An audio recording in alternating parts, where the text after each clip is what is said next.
Hey guys, Island Turtle here. Welcome to BOMISpirit. This is the weekly intuitive astrology reading for July 31st to August 6th. I got a kitty cat right here. I'm gonna let him be cozy while I talk about the astrology, but then when we get started on the cards, I'm gonna move him. Excuse me. You guys already know the spiel. We do astrology, we talk about the collective, we do the elements. Y'all know how it goes. Website stuff, social media stuff, all linked below. Not taking personals at this time. I really just want to get into talking about this. So, this week is dominated with the full moon Aquarius, which is happening on August 1st. August 3rd, we enter the pre-shadow for Mercury retrograding in Virgo. The official retrograde starts on the 23rd of August, okay? Now, the full moon Aquarius, like I said, is dominating this week, but it's bringing some really, really cool stuff. So I actually did the live earlier on Patreon, like I said, which should be on Vimeo now. But with this full moon, I actually started studying Cheroklo. I think I'm pronouncing the name properly. I don't know. Some of these names are really kind of crazy. Cockamamie. But Cheroklo, she's cool. Like, she is so magical. She is so mystical. And when I tuned into her and, I've been starting to get to know her energy, she's an asteroid. Sorry, I have to, mention that. She's an asteroid. And it was just like, ooh, you're, physical, non-physical. You're, earthly but cosmic. It's kind of like tapping into spirit in a way, into the interconnectedness of all things is kind of what Cheroklo feels like. I would call her, she's kind of brings this energy of medicine woman, divine star child of the cosmos is kind of like what she feels like. She's the counterpart to Chiron. I'm going on a whole spiel because I'm really excited because it's I've just been getting to know her and she's really interesting as an asteroid and what she does, what she's about. Very, very Aquarian in nature. And she's actually an Aquarius now. But Cheroklo plays a really important role in the full moon Aquarius. Before I get into all the crazy aspects, two key takeaways with the full moon, but also particularly with this week, is this is the week where the I meets the we. I'm gonna say that again. Where the I meets the we, where the I connects to this deeper relationship to the cosmos, to divine wisdom. And when I say divine wisdom, I think a lot of us say that phrase and I feel like there's not really a really concrete association with that. Not that there needs to be, but when I say it, I'm speaking to this innate knowing that we're all born with, that is embedded in our energy, in our cells, because it's just part of the natural order of things, right? That's what I'm speaking to. So we have a lot of that going on. We have a lot of this upper chakra, divine wisdom, Cheroklo, and influenced sort of energy that's actually gifting us with more vision. It's gifting us with more access to higher knowledge. It's gifting us with activations, all this stuff, higher consciousness. So very very up there, right? But then we have a lot of Virgo energy that's actually really helping us with our daily life right now, getting shit together, getting stuff going, feeling like we're really heading towards success, towards certain goals, or even just being on task, just really my life is organized, I feel good, my spirit's getting organized, I feel good kind of energy.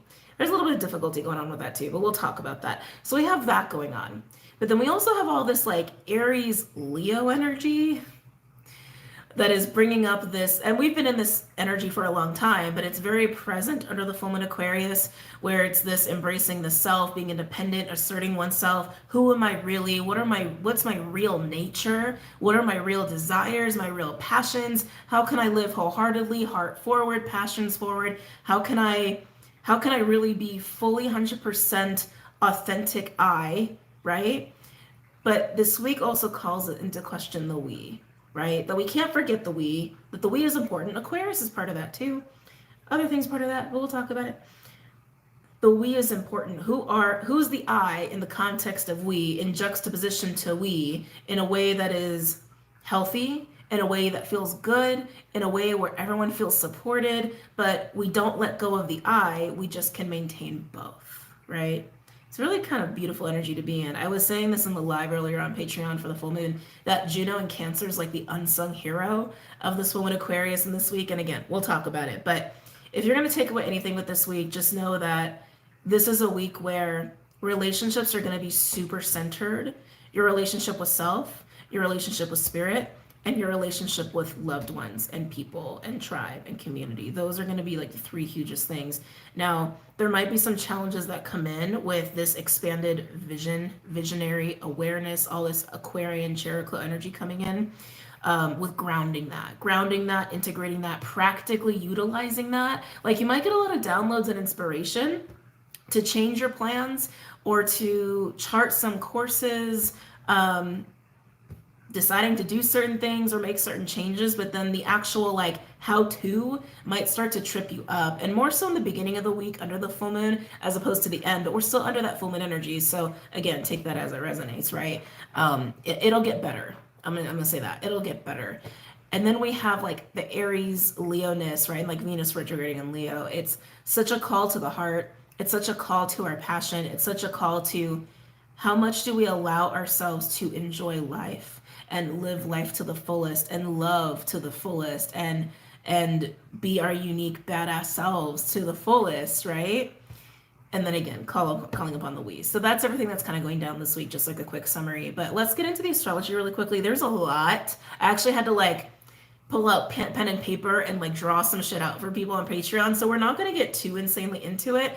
But if you want like the full low down explanation, detail to detail to detail of the astrology for the full moon, go ahead and find it on Patreon. You will definitely feel like you're in a class. I definitely feel like I was teaching, but I had fun with it. But anyway, I don't want to overwhelm you with information. So let's focus on this Cherokee Aquarian, like highest of above to the most grounded and practical so below. The Virgo Aquarian, I kind of want to say like debacle, but it's not a debacle. It's just an interesting relationship that's going on with Virgo and Aquarius right now.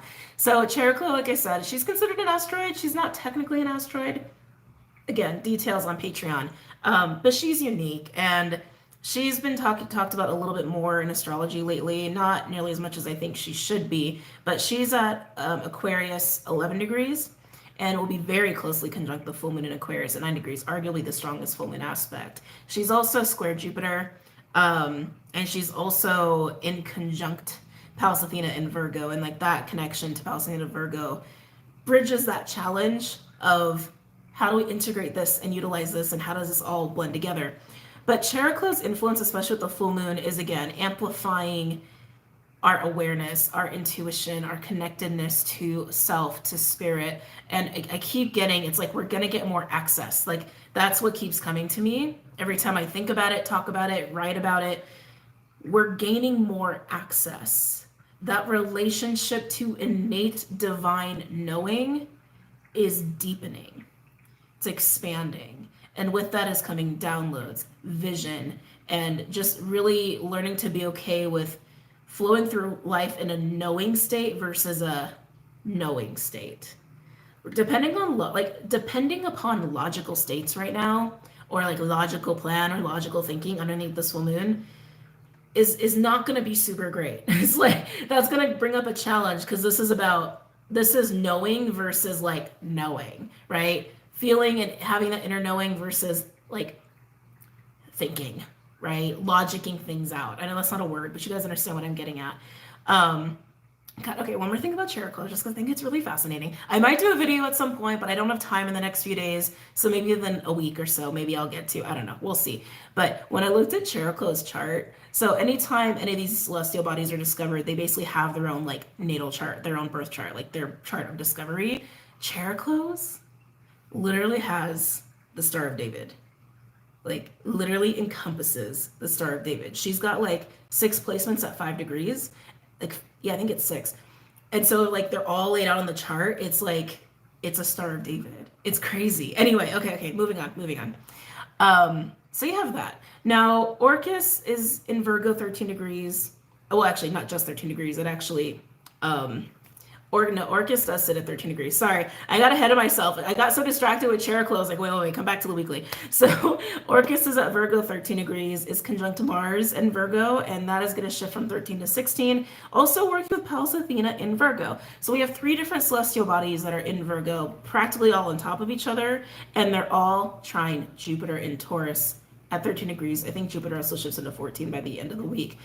a lot of this energy that I'm going to talk about today peaks on the full moon on August 1st. So August 1st is going to be a crazy day. It kind of feels almost like a portal-y day, but I feel like we've been in portals and then portals and then portals. But coming back, Orcus, Mars, Pallas, Athena, trine Jupiter, all of that is helping to have long-lasting success with anything that you're investing your time into, right? Anything that you are like, I need to plan this. This needs to be part of my daily routine. I want to have this at some point. I need to take some risks. It's like all very practical. That's the word that keeps coming up. Like, yeah, task oriented, practicality, plans, ambitious goals, and the progression towards that. Like, all of that really leading towards success, though. So whether you're using that for work or for money or for, I don't know, your own health, there's a lot of health stuff going on too right now. That is there. Now, like I said, where we could struggle a little bit is like Cherokee is gifting us with a lot of information and a lot of knowing, and that will fuel our motivations. That will shift like where our focus wants to be or the things that we're going to do. But all this Virgo Taurus energy is like, we've been doing stuff, right? And so taking all of this like conceptual inner knowing and like feeling those shifts and grounding that into reality of how do I utilize this, that's where we could trip up with that Pallas Athena Virgo energy bouncing off of like the full moon Aquarius and Cherokee and Aquarius. Like Aquarius and Virgo do not like to be in the same room together. That's literally knowing versus thinking, quite literally, right? But either way, I still think this is really positive. I'm not too worried about the how do we ground this into reality? I'm not too worried about that because in the beginning of the week, we do have Saturn opposing Mercury, which is very strong underneath the full moon. That adds confusion, that adds frustration, a little bit of miscommunication. Also this feeling of like, I gotta get it right, I gotta get it right, I gotta get it right. But that peters out. By the end of the week, Mercury actually shifts from opposing Saturn to working with Pallas Athena in Virgo, which will help to bring some clarity, help to ground out some of this stuff. So again, not too worried about the potential challenge of like, what do we do now? I think this is going to be a very expansive week. I think it's going to be a week where we can potentially all feel really good and have more clarity and excitement and confidence. God, excuse me, and practical movements, so to speak, about what we're doing and where we're going. So I think that's great. Now, oh damn, I forgot the timestamp for the astrology. Energy, sorry. Anyway, moving on to the next cluster. So this next one, this one's complicated to talk about without confusing you guys, just because it's literally like North Node, Eris, Pluto, Venus, Uranus, Juno, and Chiron and Lilith all tangled up together, literally. Like, it's kind of crazy. So I'm going to do my best. So we have the North Node in Aries, which is conjunct Eris in Aries. Eris sits at 25 degrees. The North Node is at 28 and will shift to 27 by the end of the week. Eris, for those guys who are not aware, she's akin to Aries. She's kind of like feminine Aries, sister to Aries. Well, Cheroklee's the counterpart to Chiron, but again, not important right now. So Eris is known as the goddess of discord and chaos, and I don't really feel that when I tune into her. When I tune into her, it's just more like warrior, like standing up for something, standing up for the self, standing up for others, being unyielding, being fearless, being confident, really sticking to your own ethics, your own morals, your own standards, your own truth. And yeah, and being unyielding about that and just doing what has to be done sometimes in the name of that. A little kind of bit of social justice every time I tune into her. But she's working with the North Node in a conjunction, which means that the North Node is the path that we're walking, the path that we're progressing down and what we're learning, right? So she's helping us to learn to tune into that, to listen to that inner voice of stand for something. Stand up for yourself, stand up for other people, have your ethics, have your truth, have your values, and be unyielding about it. That's what she's encouraging us to do. Now, both of them, the North Node and Eris, are trine Venus, which is retrograding in Leo, right? We already know the Venus retrograde is about relationships, how we play, how we love, how in tune we are with our hearts, our passion, our sexuality even, right? Our sense of romance, our relationship with money, creativity, even image and aesthetics as part of that too. So like that's everything that's coming with Venus retrograding in Leo. But Venus working so closely with Eris and the North Node in this way also brings in that question of the I versus the we, as far as like the relationship component, right? It really is encouraging this like full investment of your passion and your emotions into what nurtures you, what gets you going in life, what makes you feel good, and making sure that you actually get some fun and some play in your life. Like that's what it feels like to me. The North Node working with Venus also implies, just astrologically, that relationships are going to be like huge right now, as far as teaching us and helping us grow. Whether that be pleasant experiences, unpleasant experiences, or anything in between, you can consider it karmic if you want to. I think that's more perceptual than anything. But so that's there, which I don't hate. I think that that's good. I think we all need that. Again, more of that independent I stuff. Here's where it gets interesting. The North Node and Eris are both square Pluto in Capricorn, 28 degrees.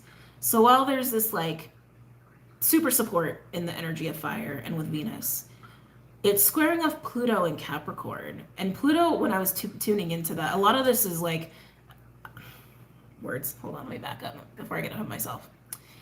When I do my notes and when I get into talking about astrology, a lot of it is me feeling and intuiting, but I also write down the explicit meanings of things, and then I kind of try to find the middle ground. Now, Pluto square the North Node can bring inevitable change, a sense of crisis, or intensified feelings around changes that are kind of needed to happen, or changes that even reveal things that are bad for us that we thought were good for us. That's also part of that too. But when I felt Eris in relation to this, I felt I felt distortion. I did. I felt this extreme reaction of like vengeance and like anger and rage.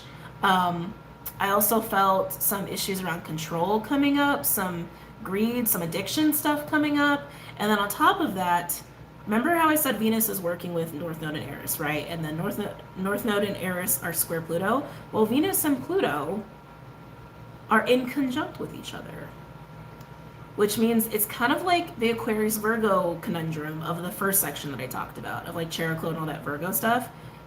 It's kind of the same thing with Venus working with Pluto and how they're both working with North Node and Eris. So Leo and Capricorn, Pluto retrograde Capricorn, this is on tropic, they have nothing in common. Nothing. We're talking like fixed fire trying to work with cardinal earth. Not a whole lot of common ground there, right? And anytime you have Venus dealing with Pluto, you know, Venus in and of itself is intoxication. That's what Venus is. It's how good we feel. It, of course, is also about relationships and love and beauty and creativity and all that. But it also is the senses and the intoxications that we feel in relation to those things, right? The things that stir us. I think that's the best way to look at Venus. Venus is like the things that stir us emotionally, give us the tingles, right? Whether it's art, whether it's relationships, love, whether it's like food or coziness, whatever, right? That's Venus. Pluto likes to dig that out of Venus. And so I was feeling more of that distorted, like addiction, devilish like energy coming out even more. Like this could even bring about feelings of really craving intimacy, really craving connection, craving love, craving cravings. Like a craving was like a word that was coming up a lot. So while there is a lot of this indulge in me be me, all of who I am and what my heart wants, that's beautiful.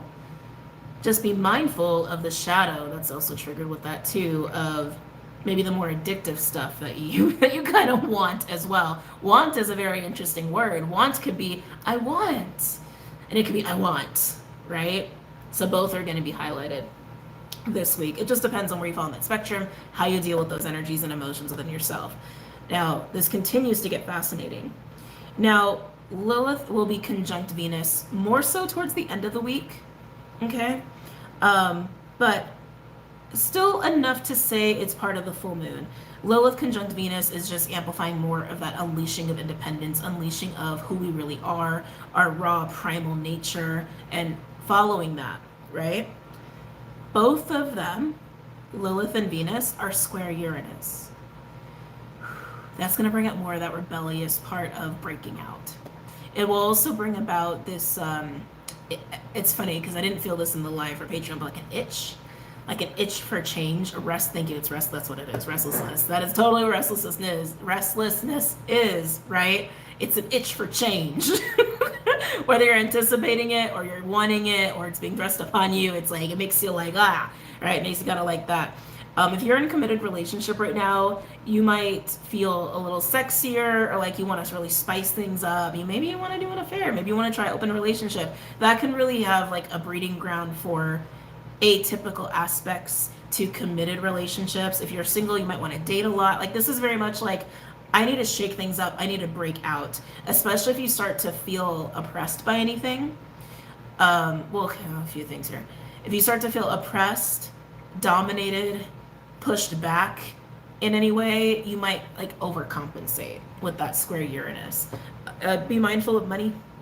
Expenditures of money this week might be a little easier than we realize. Might be like, why did I buy that? Why did I drink that whole bottle of whiskey or whatever? I don't know. Whatever your thing is. Just know that can happen with that square to Uranus. Now moving on. Now this is where Juno comes in. The unsung hero of the week of the full moon in Aquarius. Juno is in Cancer and is moving from 21 to 25 degrees in Cancer. Juno, for those of you guys who don't know, Juno represents marriage, protection of women, like, kind of a little social justice in there too. There's a lot of like little mini social justice themes here. I think finding a cause or something to stand for will be huge for a lot of people underneath this full moon in Aquarius, especially if you have any, how do I want to say, like, if your North Node is like Aries or Leo or Aquarius, I mean, there's other expressions of that. Maybe like your moon, even rising sun. Anyway, not important. Coming back, Juno Cancer it takes all of that and puts it in the realm of like deep emotions and wanting to be loved, wanting to be nurtured, and wanting to do that for others, right? It's the themes of family, loved ones, domestic life, emotional security, emotional support, compassion, empathy, healing, the healing touch and hug of a mother, right? That is Juno Cancer. And so again, this is where she kind of comes in, because we have a lot of this right, going on with this Aries and Leo stuff. But then here comes Juno Cancer going like, we? What about the we? Right? So here's how this goes. Juno is sextile Uranus and is square Chiron, which means we already knew relationships were going to be big this week. We already knew it was going to be big just because of Venus retrograde, but also the way it's interacting with the North Node and all that stuff, right? And Aquarius is also social. So we already know relationships are important. They will continue to be important for quite some time. There may be circumstances this week that trigger you or make you uncomfortable or just highlight your relationship to all those things, like your relationship to family, to domestic life, to feeling loved, feeling taken care of, feeling nurtured, and then of course giving that to other people. Even relationships with mothers. The mother-child relationship has been very highlighted this week as well with Juno and Cancer with all of this. So there may be events around those themes that come up in your life or trigger your feelings about those things in your life and your experience with them, particularly if any of that stuff has really hindered who you really are, held you back from being who you really are, or held you back from expressing who you really are, or feeling free to be really who you are, especially for those who are like overly giving, overly empathic. You're really going to feel that. Now, while it might be a little triggering, you might have a little bit of conflicts with some people, or even just internal emotional conflict. The beautiful thing here is that sextile between Juno and Uranus, meaning these are opportunities for healing. These are opportunities for growth and opportunities to evolve, establish a new relationship to the mother, a new relationship to feminine energy, to emotional stability, support, self-love, the concept of family, domestic life, like how you feel at home within yourself or with other people. But it really brings up the we, right? But to be unyielding about the I. Oh my God, I'm so itchy all of a sudden. Sorry, guys. So this will say, be unyielding about the I, but be honest with yourself about your relationship to the we, and be honest about how you can have both, how both can be nurtured together, which is beautiful. The other cool thing is that Lilith, oh, I forgot to mention this. Uranus is also semi-sextile to Chiron, meaning they're neighbors, and they're bridging all this support, all this energy with Juno, meaning they're being supportive factors to Juno and Cancer. Lastly, Lilith in Leo is also semi-sextile to Juno and Cancer. So Lilith being this driver of be independent, be you, and indulge in your passions and your truest desires and your prime raw nature, also encompasses your true feelings about love and family and loved ones and marriage and parents and children and all of that stuff. Community, the we. So by the end of this week, it's this new understanding of being unyielding of who you are, and I want to say unapologetically, sorry to get out, unapologetically you, and following your heart's truest desires, right? That also includes other people, and where you can meet people as you, right? And people who can accept you as you. There is a coming to the table here. There is like a meeting in the middle that could happen this week. All the while, remember the energy I mentioned before with Virgo and Aquarius? All the while, it's like you have all this other energy of Aquarius and Virgo helping with your missions, your plans, your sense of purpose, how you can be of service in the world, or even just what you want to do for yourself and how to be really solid and stable, right? Even financially, because we got Taurus and Virgo going on there, or your personal goals. This is an amazing week.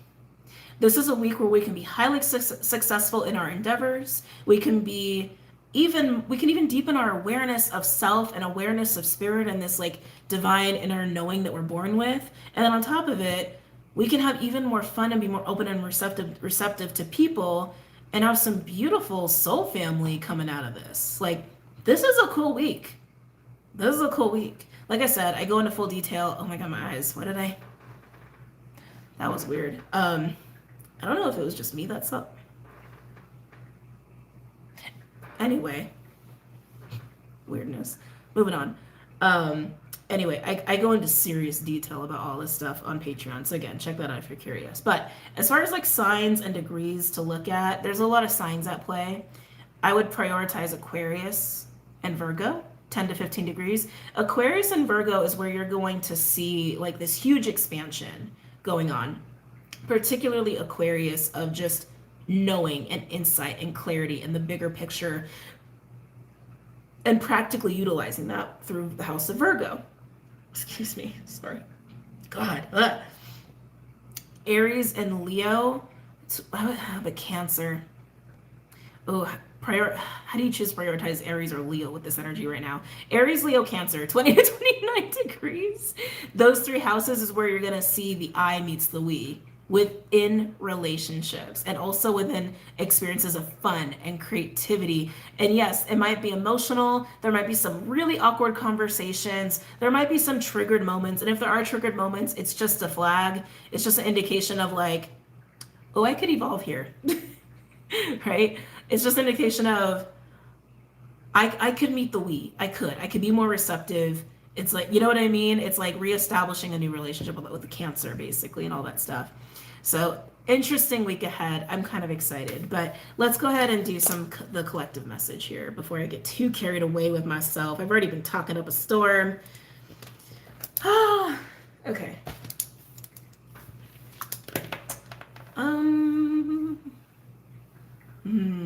Oh, it's really hard to choose what deck to use here for the collective portion. Big Bertha wants to talk, but she's just so big. She's just so big.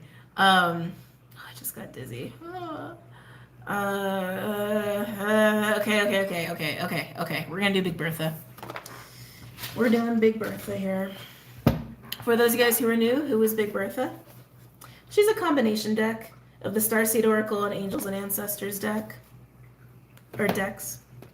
Whatever. You know how to conjugate that. Alright. She likes to be shuffled a lot, so give me a couple moments while we do this.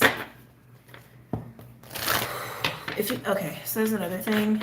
Because we do have so much like upper chakra energy, galactic energy, activations, as well as like Aquarius. God, so even talking about it is making me dizzy. A lot of crown and third eye energy and throat energy too. It's like really upper chakras, but hold on.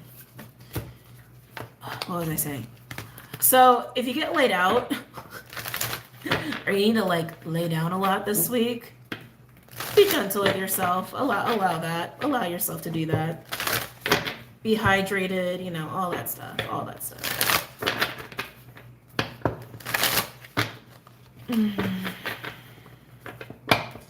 Any messages for this week?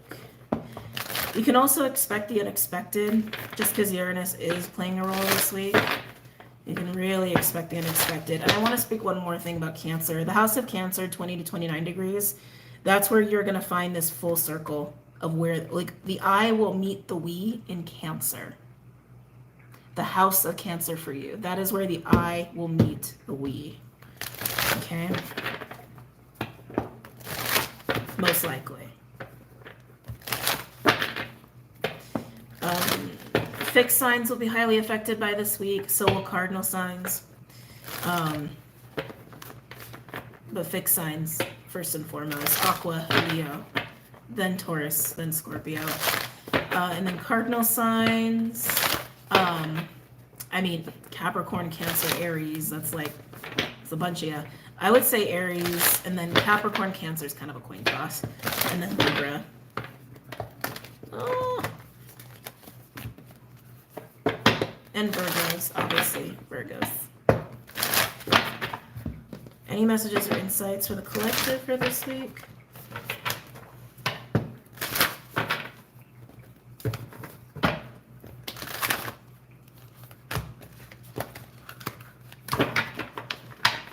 Okay, this deck is like, there we go.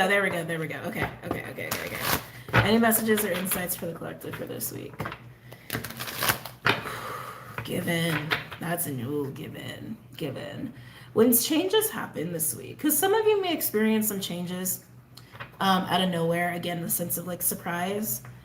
There's a lot of encouragement to adapt, to be open, to be receptive, unyielding, that fixed energy of Aquarius and Leo and Taurus, unyielding of who you are, right? Unyielding about that, but be open and receptive to changes that may happen, people you may meet. There could be unexpected expansions and opportunities that could play out, but you got to be open to them. But again, it's walking that fine line, and it almost reminds me of like the grand paradox of all things, right? It's like be unyielding but open. Be unyielding of who you are, but be open to new experiences. And the unknown, obviously, right? Beautiful. First card to come out, Earth Mother. Oh, feel loved and comforted. She's not exactly the Empress. It's like she's bigger than that.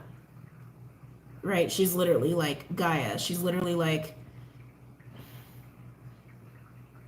how do I want to say this? She actually reminds me of Sedna. Actually, she kind of reminds me of Sedna. But Earth Mother coming in here.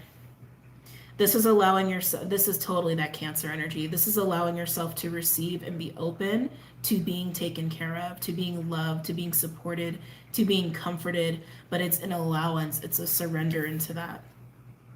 Very, very possible to experience that this week. Some of you may just feel this like existential connection to all things. Cherokee also symbolizes earth wisdom. So a lot of communing with nature, talking to plants, the fae, all of that too is wrapped up in Cherokee. And there's some of that energy here too. But yeah, I feel this surrender and receptivity to being taken care of and loved and comforted and supported.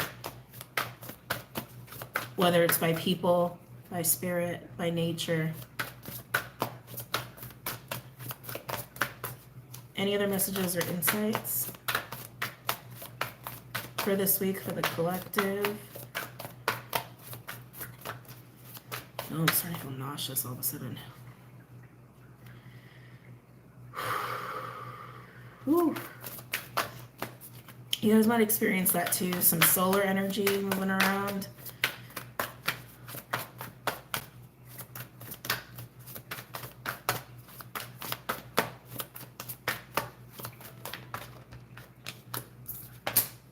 Great teacher, learn from spiritual experiences.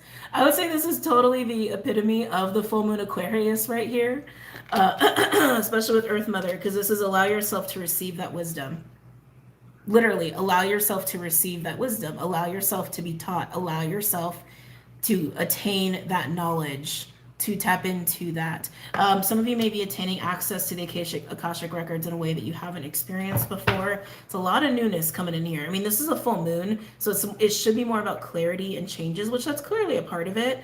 But I just feel so much new being born out of this full moon.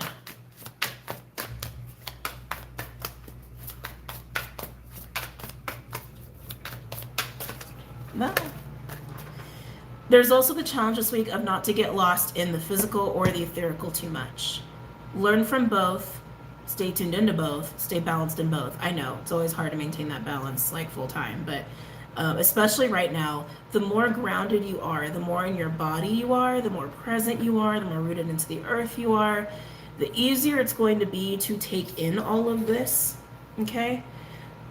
To take all of that in and to still function, all right?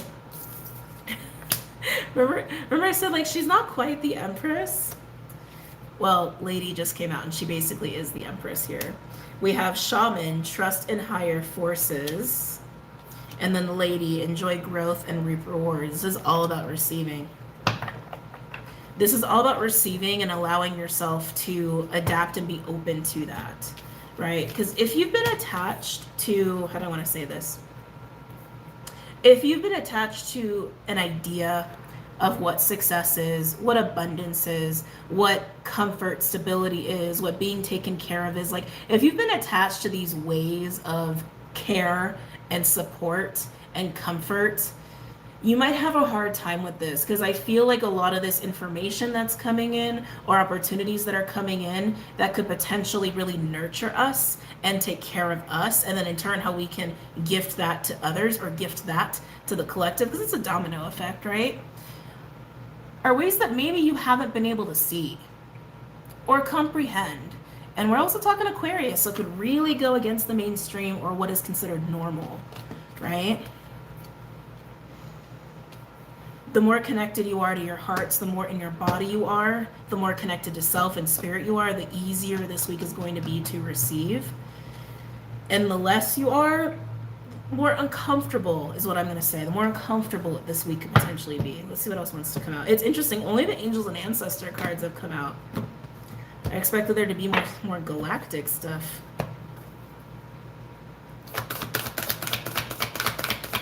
Any other, as I say that, we get one of the galactic cards. Oh, memories. Memories are coming in. Visions are coming in big time for some of you. Dreams, really pay attention to your dreams. For those who can sleep. Very envious of you. I don't know, they've had me in like a weird state where it's like they'll let me sleep for like a couple days, but like I'm usually working or crazy shit's going down, and then they like don't let me sleep. It's like, okay, whatever. Anyway, I remember soul plan, the fated life versus the destiny life. You're gonna get really clear here on, how do I want to say this? How do I want to say this?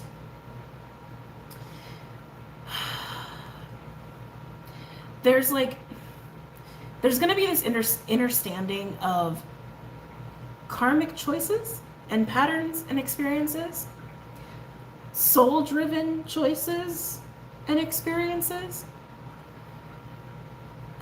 And then what's this like third? What's this third? Blessings? There's going to be this understanding of the differences between all of that. I'm telling you, there's a lot of information that's coming through, which is only leading to further clarity on how you can truly navigate, right? How you can truly navigate these energies, how you can truly navigate certain patterns versus circumstances that you create or you're just stumbling upon or that you're actually soul-led to, right? That's kind of what I'm getting. It's like karmic choices and patterns versus soul-led choices and experiences versus almost like divine intervention and gifts and blessings. I'm just the messenger, but that's literally what's coming through here. That's what's coming through. How much of your life have you taken responsibility and co-creating as part of that? Some of you will also come into understanding truly of how powerful we all are. I like that. I like that energy. All right, then we got this little sector here. Ooh, inner earth, you'll survive this. New beginnings and solutions. Like I said, this full moon might be about clarity and change, but it's bringing a whole lot of new. And then oracle, wait for important information. That actually, I'm going to talk a lot about that. I can feel Mercury all over that. Spirit fox, trust your talents in changing times. Like I said, you can expect changes right now. You can expect changes based off of this expansion that's happening with our consciousness and information that's come flying in. You can expect changes to just happen in the external that are out of your control that you might feel threatened by, challenged by. But either way, adapt and be open, but be unyielding of who you are, right? Have that discernment of what really is for you. That also goes hand in hand with that. But coming to this with the wait for important information. Remember what I said before, where there might be some murkiness in the beginning of the week versus the end with Mercury, and that's what I'm getting here. Saturn opposing Mercury is going to bring about, can potentially bring about a feeling of, I need to get it right. I need to get it right. I need to get it right. I need to get it right. There may also be an impulsiveness that's happening as well. Like, I need to do this now, square Uranus with Venus and Lilith and all that. You shouldn't make choices without the clarity of this inner knowing, is what I'm going to say. Do what you want. It's your life. Do as you please. You are the masters of your own life. But trust what's happening and trust that everything has its own timing. That's something that came up really big too in the live for the full moon Aquarius. Trust that everything has its own timing. And sometimes as information comes in, sometimes it takes time for things to settle into place. And that's kind of what I'm getting here. And then Spirit Fox, trust your talents in changing times. There's a whole lot of here about trust. There's a whole lot here about, again, that inner knowing, which is trust. In the forces that are in the higher forces, in cosmic forces, and there's a timing to everything, even just in yourself, right? Just trusting yourself and your own instincts. There's a lot of that here. There's a lot of that here. It doesn't have to be on a schedule. It's on its own schedule by nature, okay? On the bottom, yeah, we got the void. Stop, embrace winter, great cosmic womb. Let this incubate however it needs to. For you, maybe the timing is 3 days. Maybe it's 3 weeks. Maybe it's years. It's going to be different for everybody. But the information that comes in now, it's very... I really want to communicate this effectively. The clarity that's coming in now, the insight, the inner knowing that is really expanding right now, is also coinciding with this North Node that we are freshly in, right? With this North Node Aries. So we're talking long-term here. We're talking long-term paths, and also just insight on just who we are as people and souls, right? And who we are in the we, in the community, our roles, etc., all of that. So let this incubate however long it needs to. Be gentle with yourself, be trusting with yourself, be trusting of the timing. And then we have star ancestors, follow the voice of your soul. Look, with moving a new direction with Traveler, trust yourself. Trust what you know about you. Trust your truth. Trust your timing. Trust, trust, trust, trust. Everything has a natural order, right?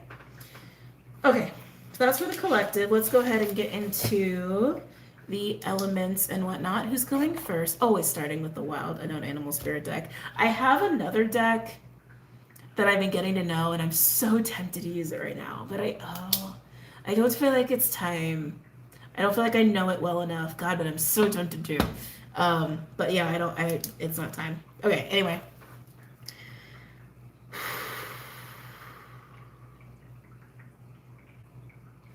Earth, air, fire, water. Fire, you want to go first. Didn't you go first last time? I thought you did. Okay. Aries, Leo, Sag.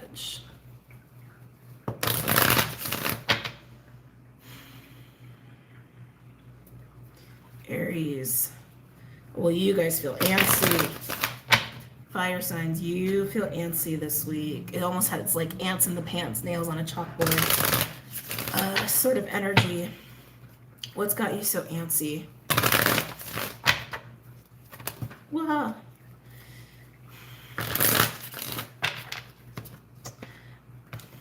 Is it a piece of information? Okay, so I'll tell you what I'm feeling. Because like when I pick up on a lot of information, so sorting it out is always the difficult part of my job.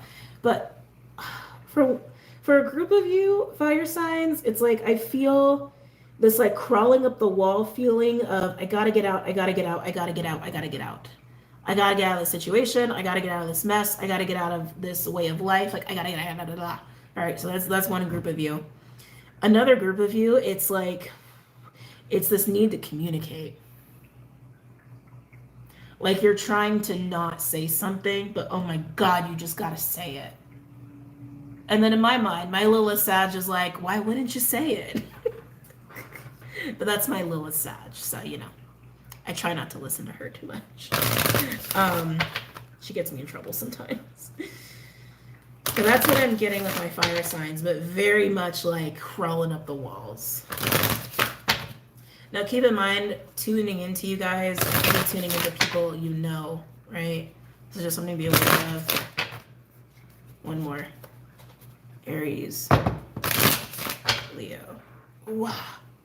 Whew. Sag. It's like trying to hold in vomit. It's like you can't. Sorry if that was a really awful visual. That's what I'm getting. I feel like this is gonna be the card of the week. Hawk. Hawk comes out when we're being spiritually guided. Hawk is like spirit going, we got our eye on you. Don't worry, we got your back.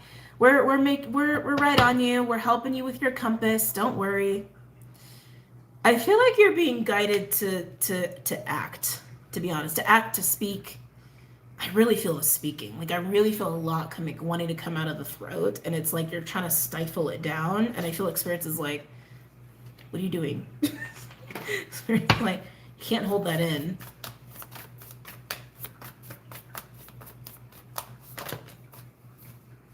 Wow, eagle, holy crap. To me, it's always a very interesting sign when you get hawk and eagle in the same reading.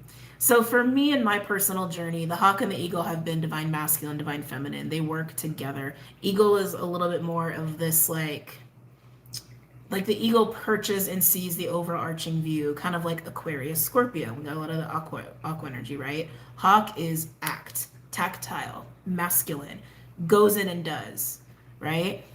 So here we have like very strong masculine, feminine energies, again, for me personally. But these are both divine messengers. Eagle in this deck specifically speaks of karmic cycles, beginning and endings. But I gotta be honest here, fire signs, it's like act, do, act, speak. It's very persistent. It's very, very persistent. You know, again, one of you it's acting, one of you it's speaking, but I guess technically speaking is an act, right? So I'm just going to say it's the act itself. You know you have to. No, I'm going to say it that way. Your soul wants to. I'll say it that way. Your soul wants to. Why would you resist that? Anything else for my fire signs? Aries, Leo, Sag. It's crazy too because there's like a dive bomb feeling with this, like bird coming in, like dive bomb. It's got that feeling too. But that's what I get with you. It's like you're very clear on what your soul wants to do or wants to say, but you're the one pulling the reins. And spirit is like, stop doing that. Am I taking those? No. Okay. And it does. It feels very much like target, missile, go. I feel like I channeled something for Sag like that recently. Interesting. Crocodile. That feels like a waiting. What are you waiting for? It's almost like I'm not gonna do that thing. I'm not gonna say that thing. I'm gonna wait for things to calm down. That's kind of what this feels like. I'm just gonna wait for this urge to go away. I love you, fire signs. That's what I'm getting for some, like literally that's what I'm getting for some of you. I'm just gonna wait. I'm gonna wait for this feeling to just like not be so strong. Or I'm just gonna wait for a situation to calm down. Like you're waiting for the perfect time. And sure, there's a timing to everything. But I feel like that's an excuse. Sorry, just gotta say it. Like, there's something about this that feels like an excuse.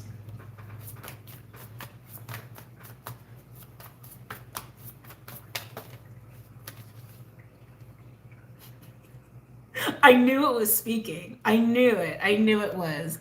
Nightingale, throat chakra, talk, talk, talk, talk, talk. Communicate, communicate, communicate. What are you waiting for? What are you really waiting for? I feel like this crocodile is here like, I'm just gonna wait. I'm gonna wait for like the perfect time. I'm gonna wait for things to be calm. I'm gonna wait for things to be like perfect conditions, or I'm gonna wait to not feel so awful about this or so restless. Like that's what it feels like. Virgo. That is totally Mercury opposing Saturn. I'm gonna wait for the exact perfect conditions to do this or to say this, or to say it the perfect way. No. That's honestly what I want to say. No, that's an excuse. That's totally an excuse. I think you're actually afraid of something. And I think that fear is like, I think that's you dealing with your fear. I'm just going to wait. I'm just going to wait.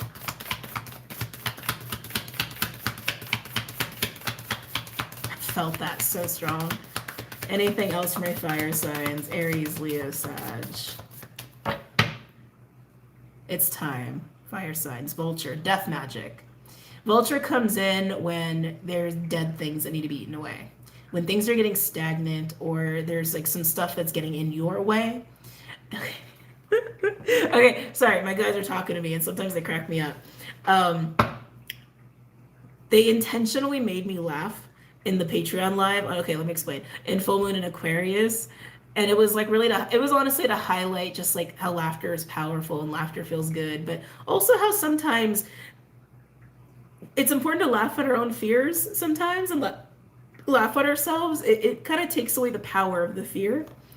Fire signs. I think you got some goobly goblins. That was the word they gave me, goobly goblins. And I was like, I died. I died during that live. Yeah, you got some goobly goblins that are making you wait on this. And Vulture's here to eat those goobly goblins for you. Yep, so you can be free and unleashed in the tiger and go and do what you need to do, say what you need to say. It's totally fear making you wait.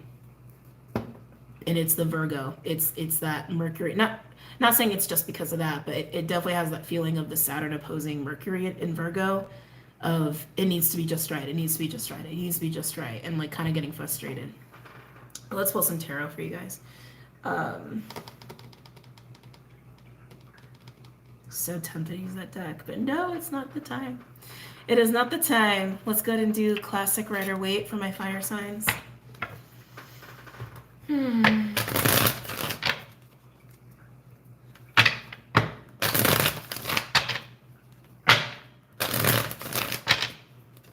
Tell me more what's going on with my fire signs for this week.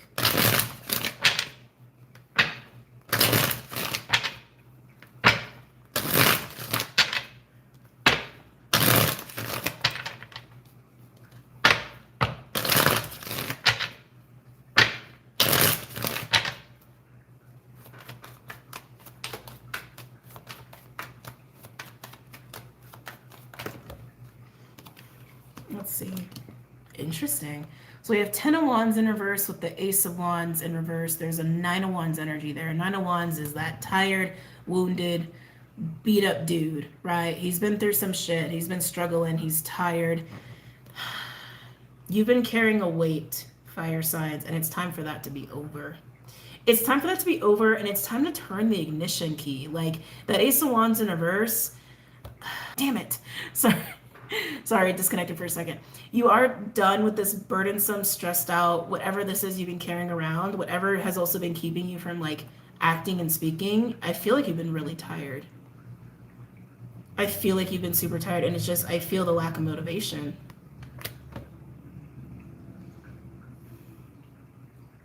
There's never going to be a perfect time for anything. Like, as far as having details, right? Like I was saying in like the collective read, right? There is a natural timing to things. I didn't say there was a perfectly detailed, every little nook and cranny and T is crossed and I is dotted sort of timing. That there's a natural flow and progression to things. And it's up to you if you're going to be in that flow or not. It's up to you if you're going to utilize that flow or not, or if you're just going to keep sitting and sitting and sitting and getting more restless and more restless and more restless.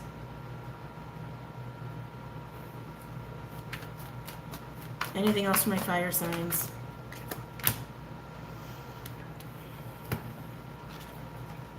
Feel some denial here, fire signs. Page of Swords in reverse with the hawk and the eagle. Page of Swords in reverse for me is straight up denial. Denial or lies. And with the hawk and the eagle, like all that divine, spiritual, guiding, karmic cycles, new, go towards the new, go act, it's denial. Why? Can I get a card for the Page of Swords in reverse? You don't, yeah, Ace of Pentacles. You're not seeing the Ace of Pentacles. It's like you keep telling yourself it's not true, or it's not really happening, that this Ace of Pentacles isn't really available to you, or it's not really for you, or it's not perfect yet. But it's here. It's time. It's time. I feel like you feel beaten down by something. I want to get more into that for you guys. Tell me more about the Ten of Wands in reverse, the Ace of Wands in reverse for my fire signs. What has got fire signs sitting? We already mentioned the Nine of Wands, right? It's fear. That's what it is. It's fear. I get it. We haven't had it easy, right? It's been kind of hard being here on this planet. It's rough. It can be really rough. But I feel like you feel beaten down by some of your past experiences, and like you've had to really show a lot of strength, show a lot of resilience, a lot of courage is actually what I'm hearing. That you've had to show a lot of courage, and it's just like you're struggling to find that next ounce of strength, like even more strength to go after what it is you want. You know you want it. You know you want it. It's here. It's ready. It's in flow. But are you going to flow with the river, or are you going to crawl back up on the shore, right? It's like, speaking of flow, right? It's like, oh, here it is. Here it is. And you can go grab it, or you can go after it. And it's like, or you can let the timing pass you by, and you can keep telling yourself that you were just waiting for everything to be just right. When it was, you were just scared. It's okay. That's okay.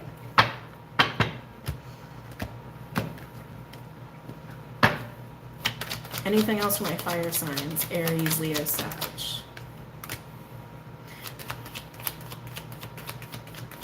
I think the full moon is going to be making this really clear to you.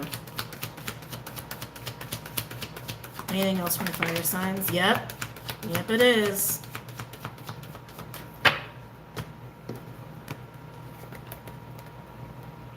Hangman in reverse and the Nine of Cups. Light bulb to what? Wish fulfillment. Wish fulfillment, emotional fulfillment within the self, feeling happy, feeling good about who you are, about the choices you're making. You can literally go from the Nine of Wands to the Nine of Cups. You just have to see it. And you got to turn that Page of Swords in reverse over. It's in flow. It's flowing by, and it's aligning with you, and it's like you're the one who has to go grab it. You're the one who has to initiate it. You're the one who has to see that it's there and to get out of this. I gotta be honest, it's a little bit of like, I've done so much, or things have been so hard. It's like a little bit of like victim energy, just being honest. Overall, we have Seven of Swords in reverse. Yep, with Judgment. It's time. Can't be in denial about it anymore. Can't tell yourself otherwise, can't make justifications for yourself, judgment, it's time. Whatever that Ace of Pentacles is to you, it's something that you've known you've wanted. And I keep feeling like speaking up on it is huge. So Ace of Pentacles can be, oh, excuse me. Ace of Pentacles sometimes is like a new beginning. Sometimes it's a proposal, a gift, like a sum of money. But it is an opportunity for stability. It's a very tangible new experience in your life. But for you, it requires being honest with yourself about it and potentially speaking up to someone or other people about it to make it happen. All right, fire signs, moving on.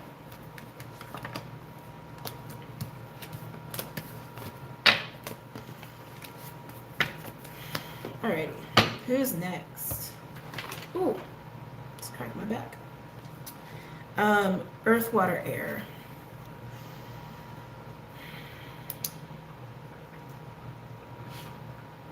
Water, I feel like you're hard to find. We're gonna go with earth. Okay. Earth, you feel loud. You feel loud. Huh. Capricorn, Virgo, Taurus. Capricorn, Virgo. Oh, did you hear that? Yeah, you guys are, there's something about your energy that is loud this week. Capricorn, Virgo, Taurus.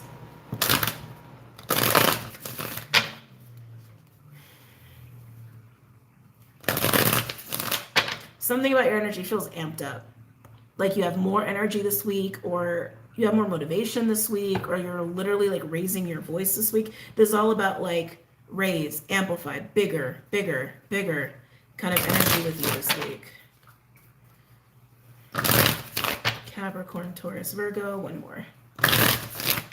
Okay. Capricorn, Taurus, Virgo. Ooh, little magicians. Crow, this is the card of magic, straight up. Magic, alchemy, the magician. This card to me also speaks of timelines. I always get a little Odin energy off of this. So we got Crow. Lots of birds coming in this week for the different signs. For my earth signs.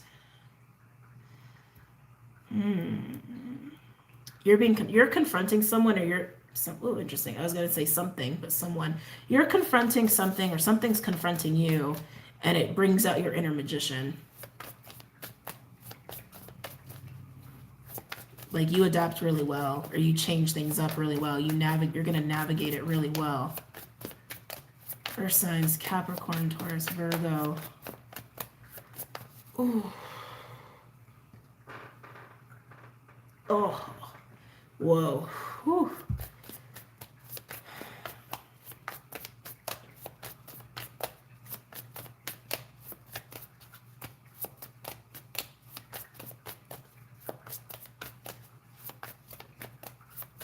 Capricorn, Taurus, Virgo.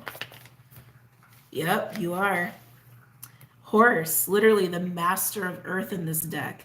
The horse is the multitasker. She wakes up at 4, does her yoga, gets her coffee, gets on her computer, does her emails, takes care of the kids, goes to work, all the stuff. She does it all. She does it with grace. She does it with ease.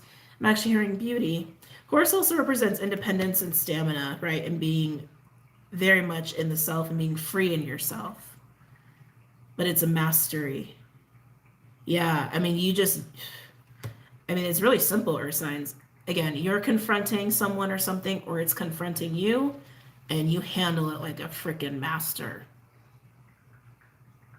You know who you are, you know what you want, you know how to handle it. Easy peasy, lemon squeezy. I'm hearing it's going to evoke this out of you. Am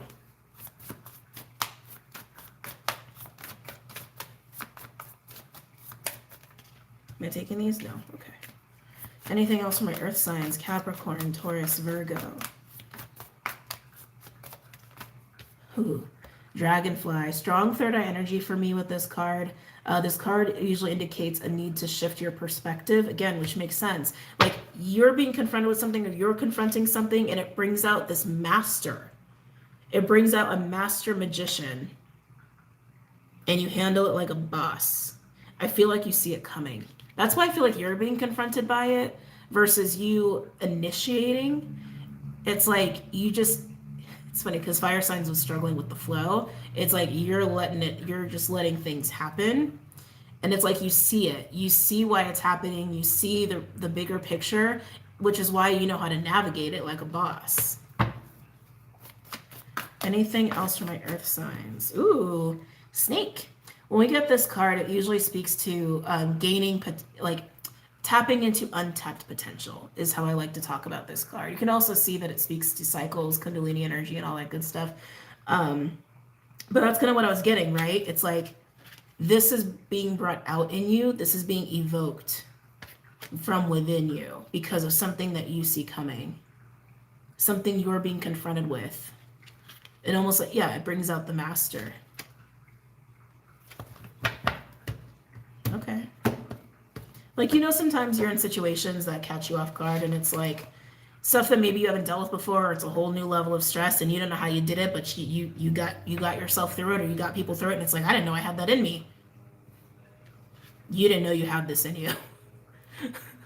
But now you know. And now so do other people, for some of you. Anything else for my earth signs? Capricorn, Taurus, Virgo. Capricorn, Taurus. Woo! Okay, a lot of cards just flew out all of a sudden.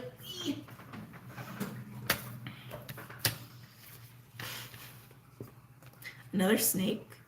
We have Cobra with Lamb and Butterfly. The Lamb and Butterfly feel like this new experience, this whole I didn't know I had that in me kind of a vibe that's coming out with this, right? But it's new to you. It's new to you, but now you know. Now you know you're capable of this. Now you know your own power, your own sense of mastery, magician. The Cobra, I feel like, is actually just like this overlooking like energy of spirit, being like, you handled this so well. Like, honestly, I feel like that's what this is. This card comes out when there is like a student-teacher dynamic kind of going on. Sometimes this card comes out when there's a need to pause, to wait, to observe. I don't feel that. I feel like you're being confronted with a challenge or a person or a situation, and Spirit's going like, let's see how Earth sign handles this. Let's see what they do. Let's see what they do. Holy shit, look at that. Look at that. They just, didn't know you had that in you, but it's in you, and it's giving you a whole new look on yourself. It's giving you a whole new vibe about yourself and about life. Overall, we have Tarantula, speaking of stressful or challenging situations, like crossroads situations. But look, Firefly, quick inspiration, like a catalyst. That was fascinating. Let's get deeper. Let's get deeper on this.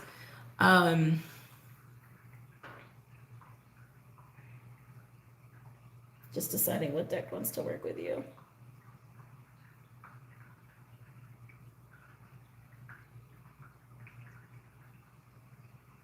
All right, we'll go further to wait again. Capricorn, Taurus, Virgo. I'm starting to get tired. I got 2 more signs I gotta do. Capricorn, Taurus, Virgo. It's okay, buddy. I know. I got my Clydester right here. He's like, were you talking to me? Capricorn, Taurus, Virgo. One more. They're showing me a black snake. Like black. Maybe you're having dreams about that. That could be a spirit guide. I want to use the word omen. Whether that's a good omen, bad omen, I think is up to you. But again, you handle it like a boss, whatever it is. So, any messages or insights from my earth signs? Capricorn, Taurus, Virgo.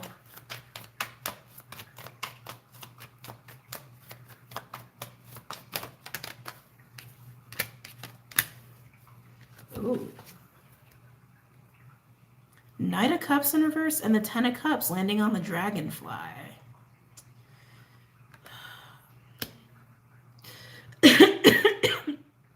That 10 of Cups energy, that's happy life. Could be family situation, a domestic situation. The Knight of Cups is what you're seeing. You're seeing this Knight of Cups in reverse. in a situation around you or one that you're involved in with your own family or loved ones. I'm feeling loved ones and just like the capacity to enjoy your life or what is in your life, who is in your life. I want to say it that way. And you're looking at this Knight of Cups in reverse. That's what you're observing. That's what you're picking up on. It's almost like psychically you can like see through somebody. Knight of Cups in reverse is my inappropriate lover card.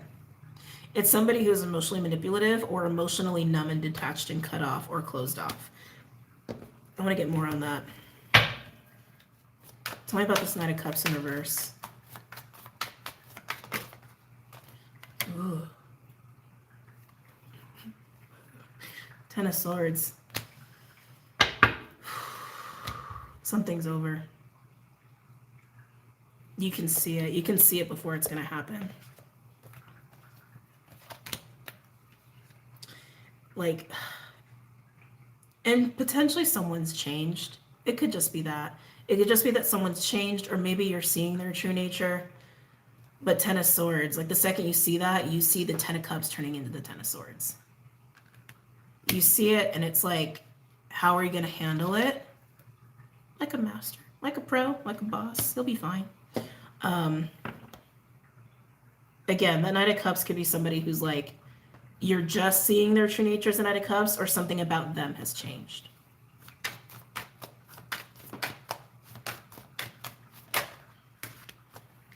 Yeah, Moon in reverse. Something's being revealed to you that was hidden in the dark.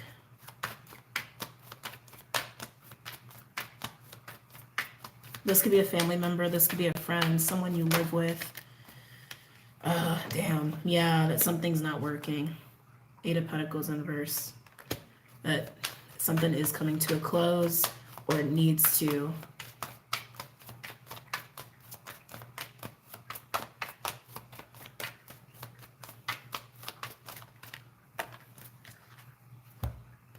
Interesting. Four of Wands and the Three of Wands in reverse implies that there's an Ace of Wands there. But the Three of Wands in reverse, that's pessimistic energy. That's being closed off. That's not being able to see ahead. Like, could also be turning away from a path or losing hope that something, that something could work out. What you've been wanting and what you've been trying to maintain is this Four of Wands. Four of Wands is celebrations with people. It could be walking. It's like sometimes people look at it as like a portal energy, but it's usually a foundation that you share with other people, whether it's a household thing, a relationship, a job, etc. And you can still have this, but maybe not with this person. Not with whoever this Knight of Cups is. It's like they're tainting it. It's like they're tainting it.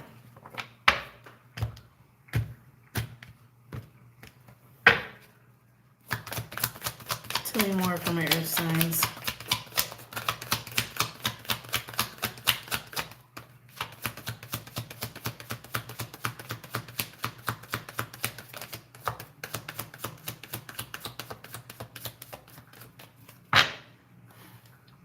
Lack of trust, doubt, false friends is the Page of Pentacles in reverse.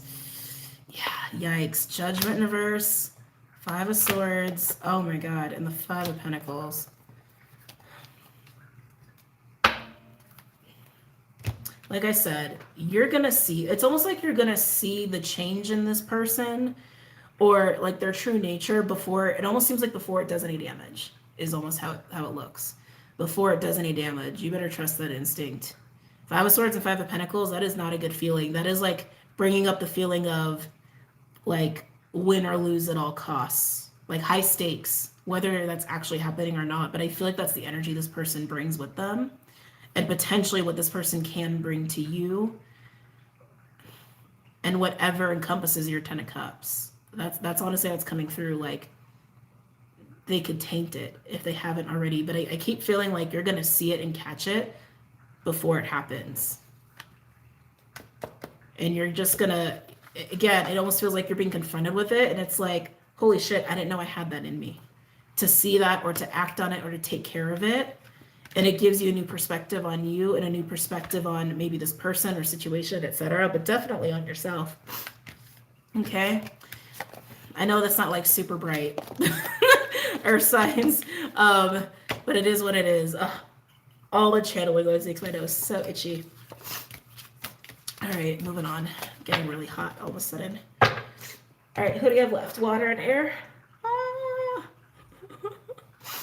Okay. Ooh. Oh. All right, who's going first? Water or air?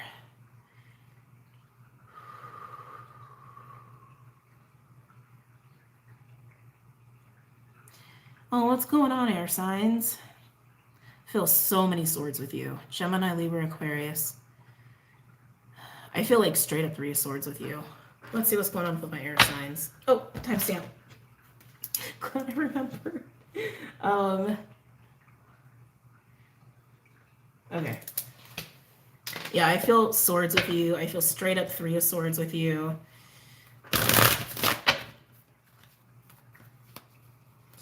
Gemini, Libra, Aquarius. Gemini, Libra, Aquarius. Gemini, Libra, Aquarius. For those who know hyena and shark, they're not the greatest energies in this deck. One more. Gemini, Libra, Aquarius. Okay.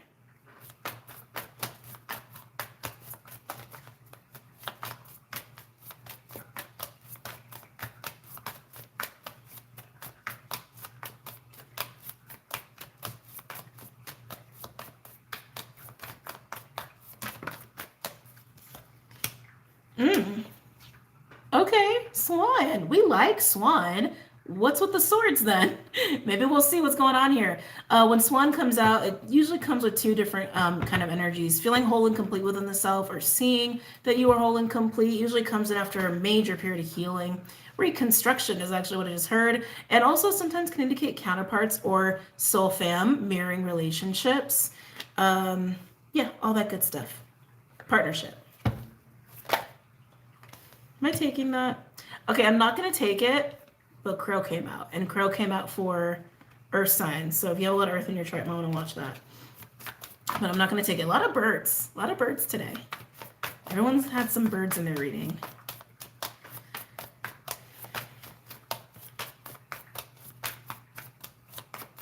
Gemini, Libra, Aquarius. Okay, so here's the thing. This energy I'm picking up on might not be you. You might be in Swan energy. I keep feeling like an energy of somebody who's hiding. Like somebody who is like experiencing 3 of swords, like swords in the chest. I'm going to hide in my dark room and be small and be sad and be upset. That's what I'm getting with you guys. But that could be someone you're dealing with. That might not be you. Especially if this is representing partnership. Does not have to be you. Gemini, Libra, Aquarius. Gemini, Libra, Aquarius. Okay, it came out again. Fine, I'll take you.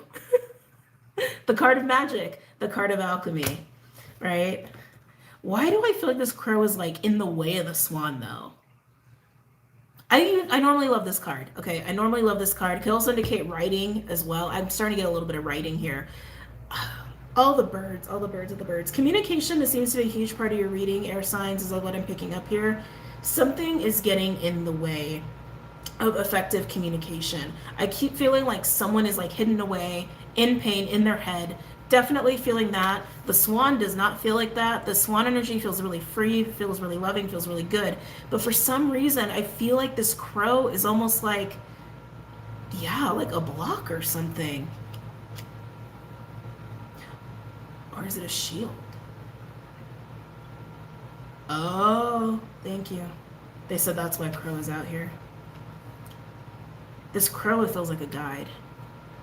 This crow is protecting Swan. You may be the Swan. Someone else may be the Swan. Swan is, okay, whoever's in the energy of the Swan, you feel pretty damn good, okay? You feel good. You feel really at home within yourself. You feel amazing. You're being protected. That's why this card had to come out twice, because it's that important. Crow is protecting the Swan. It feels straight up like guides to me. Could be a partner or a friend. My guys are funny. Birds of a feather flock together. I think for some of you, yes, okay, sure. Some of you, it could be a friend or a partner who's like, who is protecting you. But I feel for a lot of you, it's a guide, or like straight up your actual animal guardian of crow or raven, cardinal, crane, cool, is actually protecting you. From what? Oh, geez. Rabbit, fear. That's the energy I was feeling. Like somebody in a lot of swords and small, like feeling small and hiding away. It's like you're being insulated from this person. Okay, so this is just gonna be one of those woo-woo weeds. One of these woo-woo reads. It is what it is. Spirit stepped in. Straight up. Like, Spirit stepped in. Spirit had to step in. That's what I'm getting. Spirit had to step in. That's why Crow is here. Spirit had to step in. For some of you, this person who's in rabbit energy, rabbit in this deck is fear. It's hypervigilance. It's someone who's like almost getting paranoid, almost like an energy of paranoia. This person, I think, overstepped or something. It's like whatever was going on with you and this person, air signs, it sounds so dramatic to say it was bordering on dangerous. I hate to say it like that. That sounds so dramatic. I'm not saying like danger as far as like physical danger. Like it was at risk. I'll say it that way. It was at risk of taking you down a path that Spirit was like, hell to the no. Hell to the no. For some of you, this person could have literally like just started to be manipulative, start maybe even dabbling in certain things. Like, God, how do I want to say this? Where their intentions started to turn not so great. And Spirit was like, no. That is not going to happen. And for those of you where this is like a partner or a friend, they saw this. They see this, and they stepped in, whether you realize it or not. This is so fascinating.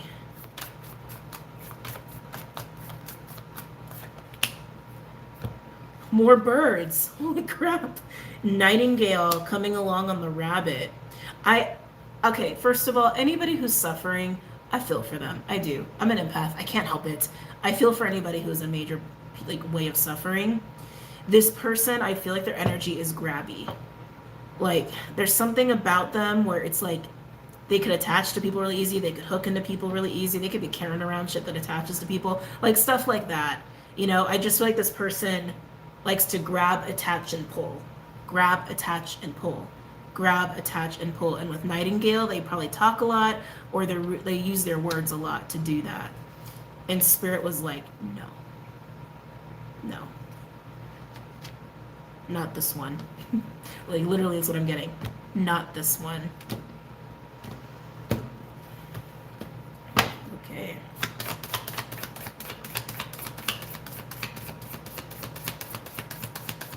Yeah, Crow feels like an authority.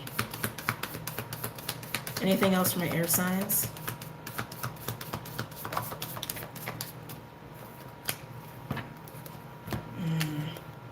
Wow, yeah, so, Jesus. So now we have Peacock with Oyster, and it landed on Crow.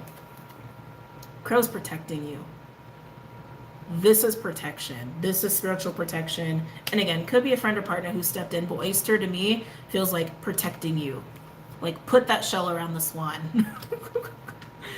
Put that barrier around the swan. That's what it feels like to me. Peacock feels distracting as well. Almost like a look over here. Like, I kind of feel a little bit like that. But it's all just in the name of protecting you. And then with Rabbit and Nightingale, we have Black Egg. Black Egg is throat chakra energy. A lot of throat chakra energy with this person. This person uses their voice. This person uses words. I feel like they could even be reaching out to you telepathically. And Spirit is like, no, we're not doing that. Overall, we have fire ants. There's tensions building. There's anger. There's anger. There's conflict. It's like Five of Wands energy. This is crazy. All right, let's go ahead and pull some cards. Not that you need it. I think it's really clear, but I'm kind of curious. This one keeps calling. We'll use the Honest Truth deck for my air signs. It's not the read I was expecting. Gemini, Libra, Aquarius. Now, again, like I said, some of you, this could be a physical person who's like stepping in on your behalf. But I think most of you, it's not. Most of you, it's a guide, a guardian. It's a guardian. That's a straight up guardian. Messages or insights for air signs: Gemini, Libra, Aquarius.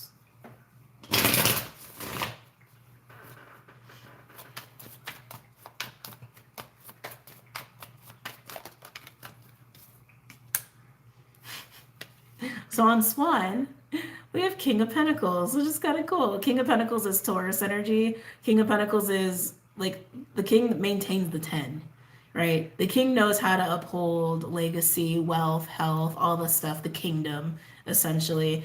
King of Pentacles is all about practicality and just really taking care of things and taking care of people in practical ways. Coming in on the Swan, which again, I feel like is you guys, but if you don't identify as a Swan, that's the energy that I'm getting on the Swan. A lot of care. A lot of care. Any other messages or insights for my air signs? Gemini, Libra, Aquarius.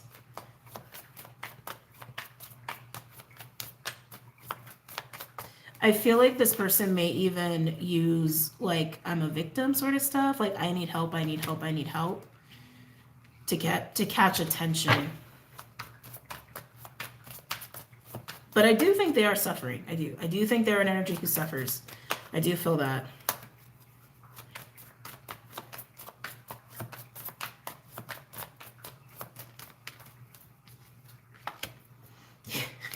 Wow. So on the Crow, on this protective energy, wrapping you up in a shell, we have 9 of Wands. Fight. That's a fighting boundary energy. That is an unrelenting energy. I remember the guy who's all beat up because he's been going through stuff. Yeah, again, like very, very much protected and not giving up. No, like unrelenting protection on your behalf.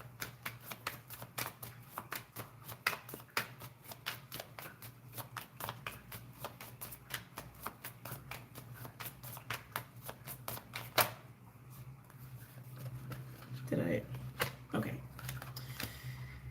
4 of Pentacles and the Ace of Wands in reverse. This is coming on the side of that individual who uses their voice, who uses words. With the Ace of Wands in reverse and the 4 of Pentacles, they're just kind of trying to hold on to life right now. I feel like they're just trying to just be okay. With the Ace of Wands in reverse, they're not happy. They're not motivated to go about their own direction. I think for a lot of you, this could be somebody that you've been separated from for a while, or Spirit's been trying to get you separated from this person, and I feel like they haven't moved on. I feel like they haven't chosen them. The 4 of Pentacles, I keep getting this like gripping energy of like, I'm gonna stand here, I'm gonna stand right here, I'm gonna stand right here, I'm gonna stand right here, when really they need to like move on. They need a mosey. But they're not motivated to. They don't want to. They want your attention. They want the Swan. And the Crow is like, no. Anything else from my air signs? Oh boy. On the Black Egg attached to this person, 10 of Swords. They're not happy. They're not happy. And like I said, they're in a lot of Swords energy. They're in a lot of pain. Spirit does not want you talking to this person. Spirit does not want you dealing with this person, and there's probably a reason. We also have the 5 of Swords attached to the 9 of Wands, attached to the protection that Spirit is giving here. That 5 of Swords energy is like win or lose at all costs. It's separation, like consciousness, right? But it also indicates the kind of energy this person brings and the kind of fight that's happening. Some of you could like actually feel like this is almost like spiritual warfare. Like, I feel like there are times this person probably connects to you, whether it's energetic or whether it's via phone, and it automatically changes your energy. Like automatic shift. And it's like, whoa, what the fuck is that? This person, as much as they want more contact with you or to be involved with you, I feel like they actually have disdain for you, to be honest. I think you feel that. I think you know that deep down.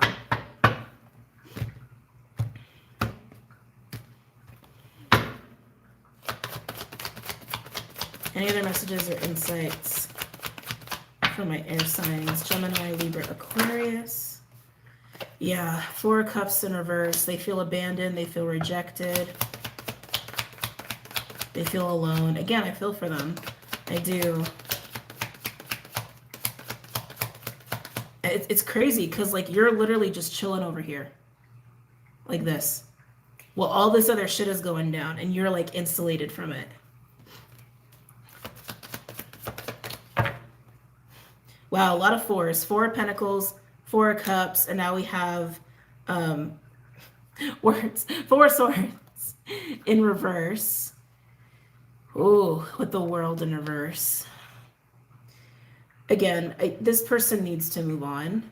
This person needs to move on, but you can't do that for them. Again, hence why Spirit is all over this. And like, they're totally insulating you. I think you would also kind of feel this or know. Technology would probably be weird. Dreams might be a little weird. Again, energetically, they could just like have a hard time even connecting to you, but keep trying to. Take that as confirmation. But yeah, anyway, 4 of Swords in reverse with the World in reverse. It's like there's a need for this person to move on. We even have Devil in reverse underneath that. Yeah, with the 8 of Cups. Move on, move on, move on. Well, that's a little unfortunate. Well, what can I say, air signs? For those of you guys who are over here, keep doing you while this is getting handled. You're protected, straight up. I mean, you are. Weird reads today. Really weird reads today. All right, last but not least, my water signs. Hi, water signs. Okay. Whew. Checking on Clyde. All right, water signs, what's up with you? Cancer, Pisces, Scorpio. For this week, Cancer, they're telling me August 5th. Something about August 5th, something about the weekend. Water signs. Cancer, Pisces, Scorpio. You guys are like hard to find. Where are you? Where are you? Are you hiding? Where are you? Cancer, Pisces, Scorpio.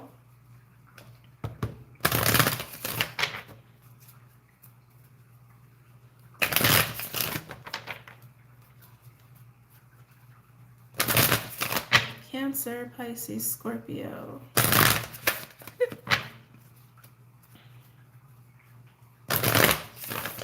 You guys feel really quiet. I feel like you guys are hidden away, which is so weird because air signs had that in their reading, like Spirit's protecting them.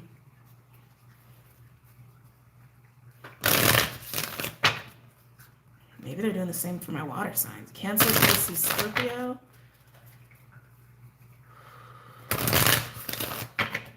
One more. Cancer, Pisces, Scorpio. It's like you're deep in the water or something.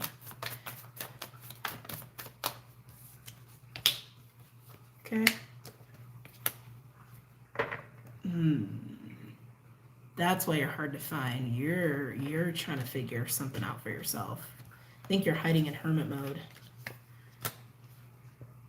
We have moth, dragon, and tarantula. I feel struggling with a choice with you here. Dragon represents the solar plexus chakra, excuse me. Seeing through the vagal. Wow. Seeing through the veil, seeing through the ego is what comes with the dragon. It's seeing a lot of truth. It's also seeing a lot of truth about yourself. Moth is a magnetic energy. Moth is literally moth drawn to the flame. It's inevitable attraction. But then we've got this like tarantula energy of like stress. You already know the answer though, water sign. So you're struggling with God, I don't even feel like you're in any water, and maybe that's why I couldn't find you. I don't feel like you're in water energy. Are you even in your body? Whatever this choice is, you already know the right choice to make. You feel so called to something, to someone, to do something, to say something. You feel so drawn to a choice. I'll say it that way. You feel so drawn to a specific choice, but something about your, like the tarantula is like, don't do it. It might not be right. Your soul knows, you know. Are you just resisting it because of what it means to make that choice? You're being pulled. There's no way that this is not going to happen. Your soul's being pulled in a direction. The body's got to follow. It's like almost how I want to say that. The soul's going to go that way. You might as well just have the body follow, is what I want to say. But you're struggling with this. You're struggling with the truth. You know the truth. I think you just don't like the truth. Anything else for my water signs? Wow. Oyster and wolf. Wolf is pack energy. It's other people. Remember I said, like, are you hiding? You are. You're hiding to make this choice. You're insulating yourself from people so you could make this choice. Why do you feel like you have to hide this much? No wonder I couldn't feel you. You're hiding deep away somewhere. And you're just kind of sitting with this truth. Like not ready to fully follow it yet, but knowing you have to. You guys got rabbit. You guys might be the other person in the air sign reading. Yeah, you're afraid of this. You're afraid of this truth. But it's a truth that it's a truth. Can't deny it, can't run from it. It's more like just making peace with it. But you are insulating yourself from other people while you're dealing with this truth. Yeah, it's uncomfortable. Earthworm. Whatever this truth is, whatever this direction is, whatever your soul is like, water sign. This is the reality of the situation. This is the reality of where you're at or who you are or what you want or whatever. And it kind of freaks you out because it also asks you to do something that makes you very uncomfortable, or to be in a situation where you feel very vulnerable or very naive. I want to say naive, like putting yourself in a position that's extremely uncomfortable for you, where you potentially feel a little powerless, like somewhat powerless. That's an illusion. You're not powerless. If your soul is like, hey, this is the truth and this is the right thing, you can't go wrong with that, right? What else is going on for my water signs? Cancer, Pisces, Scorpio.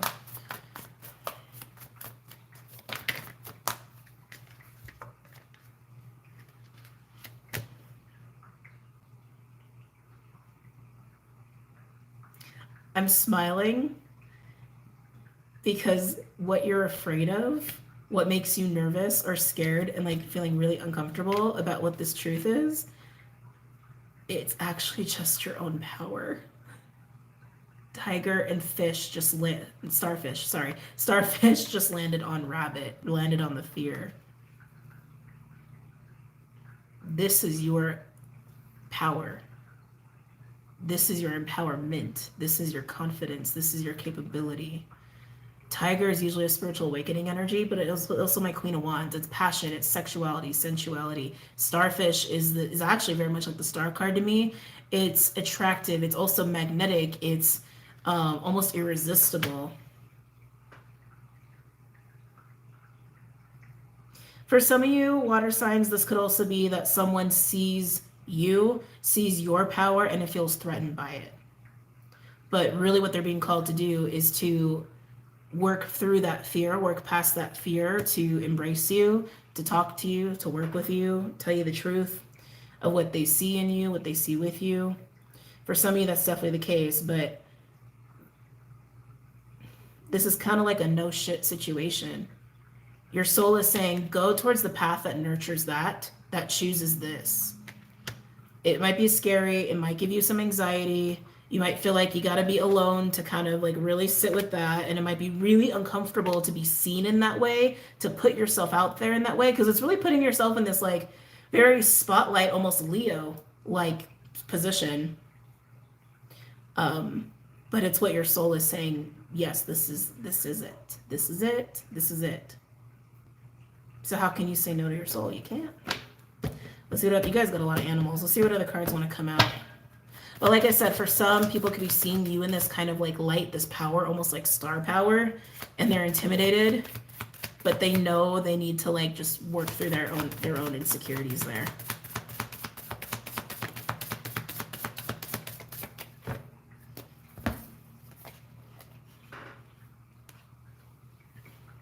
Oh, look who's back. Swan and sea serpent. I feel like air and water. I feel like you guys have like very overlapping energies. There could be something going on between you and air sign. But sea serpent is the sacral. So you have the solar and the sacral, and now you have swan. Swan comes in two flavors: partnerships and counterparts, and like mirroring relationships, soul family, if you will. Also comes in the flavor of wholeness and feeling at home within the self, feeling a feeling of completion. Whether that's like real or not, it's the feeling of that. It's the perception of that. With the sacral there, that is creative expression. That is passion. Yes, it's sexuality, but it's also expression of self from a place of fire, from a place of passion, from your soul, especially coupled with the solar being there. It almost has this feeling of masculine, feminine too. Water signs. I mean, you cannot deny this, right? Like, look at this. Look at all this powerhouse energy. And again, like I said, for some of you water signs, this is someone seeing you, recognizing you, and they're going, whoa, oh.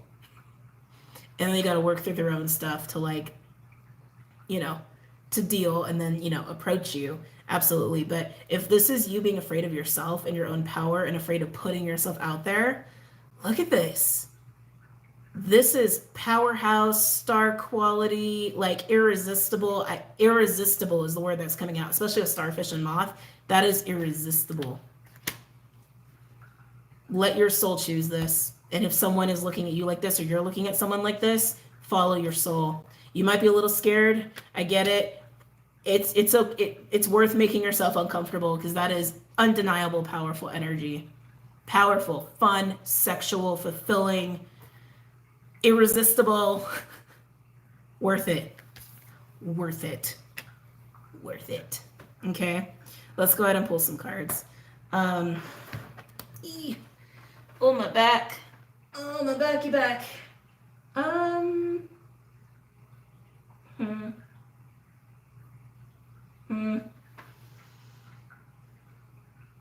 know what deck I want to use for you. But these decks are like, choose us. All right, I'm going to use one I haven't used in a long time. I don't even think it's linked below anymore. This is the Witch's Tarot.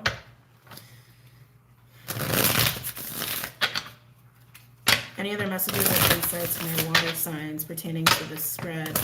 Cancer, Pisces, Scorpio.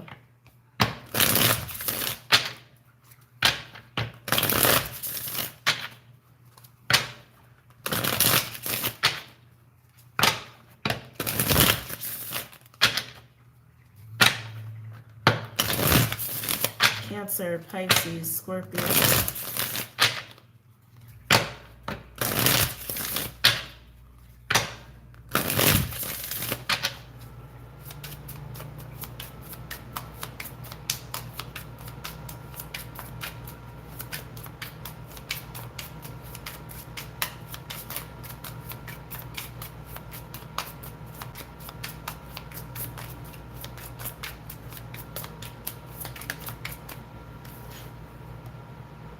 Ace of Swords.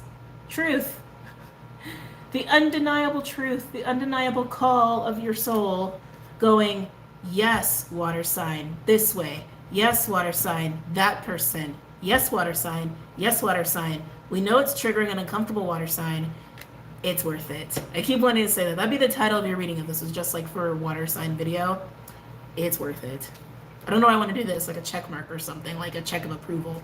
It's worth it. It's worth being brave in the face of your fear. It's worth it. Cancer, Pisces, Scorpio.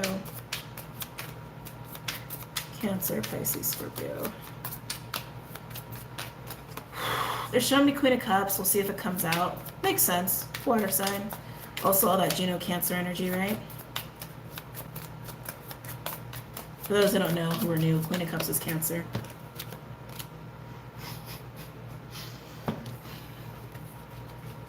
With Earthworm, we have 10 of Pentacles in reverse and the Page of Cups in reverse. Water sign, let's talk about this for a second. Why this is making you so uncomfortable? You got a little case of imposter syndrome. It's okay. It's okay. We've all been through it.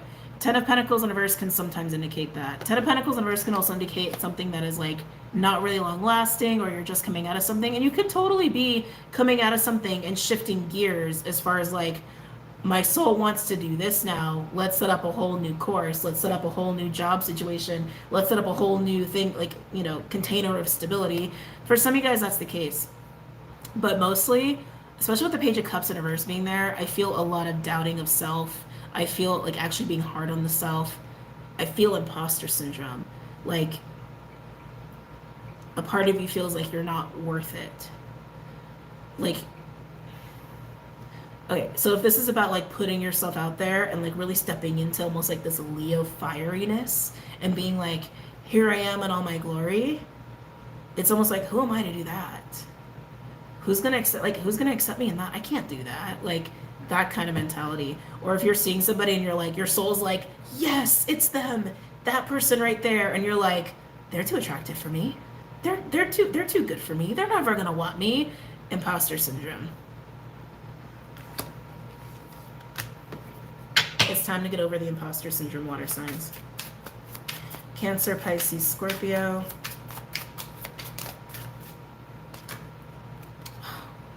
Water signs, Star in reverse. That's not having faith.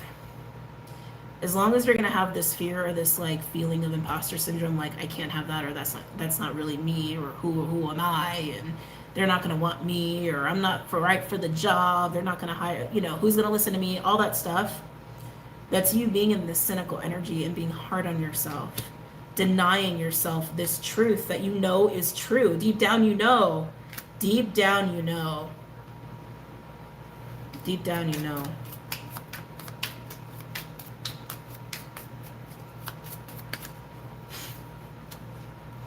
Water signs, Ace of Swords and the Ace of Pentacles. This is your shot at a beginning that is whole new level of soul fulfilling for your soul, or a person that could be very fulfilling for your soul. It's not that you need anybody, right? But people add to our experience. They supplement our experience. If you really are coming out of a 10 of Pentacles, like this is the next chapter. It's time to be fully 100% you without the without the imposter syndrome.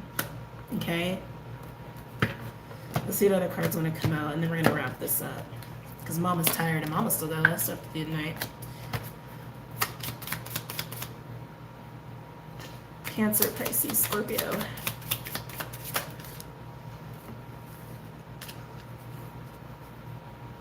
Oh, water signs. 3 of Swords in reverse and the Knight of Cups, healing, and it landed right on top of the rabbit. That fearful energy, that, oh shit, oh crap, that's the truth? I don't know. Let the truth in. Let the truth set you free. Let the truth be healing. The Knight of Cups, like I said, for some of you, it's a person involved in this. I just keep coming back to the same message. You know the truth. You know the truth. You know what your soul wants. It also can represent you following your heart, following your soul, which is very healing and very liberating because it's heading you towards truth. It's heading you to this like really powerful, playful, confident sense of self, even if it's uncomfortable to face that reality, even if it requires big changes in your life. It's worth it. It's worth it. It's worth it. Now, if it's about a person, let them in. I know I don't like telling people what to do, but it's worth it. It's worth it. It's worth it. Whew.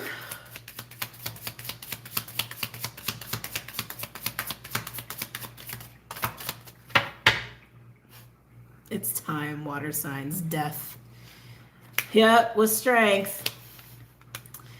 It's time to muster up the courage, embrace the truth, and go for it. Go with this shift here.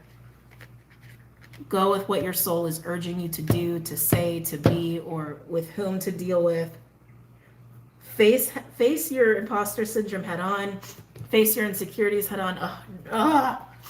Sorry. Face your fear head on. You can do this. This is for you. This, for some, it's just being you. It might feel uncomfortable. It might feel really new. It might feel foreign. It might give you some anxiety, but my God, is it going to be healing? Healing and so rewarding. Like a sip of cold water after 10 miles in the desert. Like, rewarding. Okay? Don't hide from this. Do not hide from this. You deserve this. Okay? All right, water signs. I'm going to bounce. I got to go. I hope you guys really enjoyed this weekly. Did a lot of readings this week, as you guys have seen and or will see. But I love you guys so much. Enjoy the full moon in Aquarius. Again, it should be on Vimeo if you guys are curious. And enjoy the beginning of August, Lionsgate season, all the stuff. And I will see you guys later, okay? Take care.